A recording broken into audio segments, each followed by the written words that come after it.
7 দিনের মধ্যে 3 দিন আমরা দক্ষিণবঙ্গে হোয়াইট স্প্রেড রেনফল পাওয়ার সম্ভাবনা রয়েছে, আর 3 দিন হোয়াইট স্প্রেড রেনফল হওয়ার সম্ভাবনা রয়েছে নর্থ বেঙ্গলও।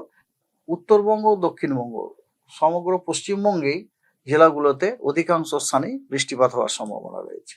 10 তারিখে পশ্চিমবঙ্গের সব জেলাগুলোতেই ফেয়ারলি হোয়াইট স্প্রেড রেনফল হওয়ার সম্ভাবনা রয়েছে, অর্থাৎ পশ্চিমবঙ্গের সব জেলাগুলোর অনেক স্থানে বৃষ্টিপাত হওয়ার সম্ভাবনা রয়েছে।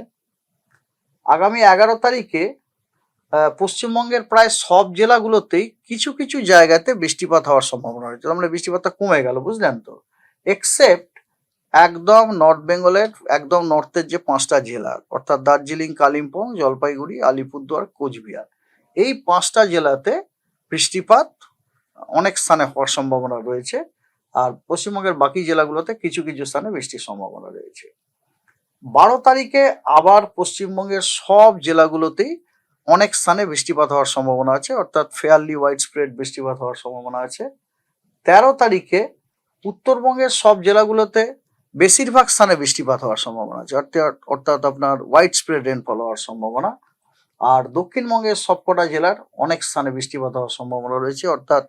আর 14 তারিখে পশ্চিমবঙ্গের সব জেলাগুলোতে হোয়াইট স্প্রেড রেনফল হওয়ার সম্ভাবনা রয়েছে।